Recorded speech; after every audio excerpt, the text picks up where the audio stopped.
Hey everyone! In today's Kinsta Quick Tip, you'll learn how to add a domain to a site or install at Kinsta.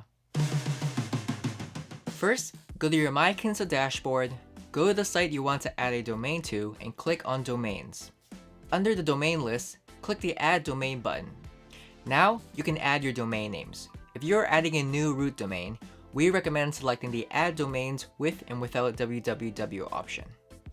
Next, you have to assign a primary domain. If you are migrating to Kinsta, make sure you pick the same version you were using before. When assigning a primary domain, we recommend you select the option to run a search and replace on the WordPress database. And that's our quick tip for today. For more WordPress tips and tricks, visit kinsta.com/resources and be sure to subscribe to Kinsta's YouTube channel.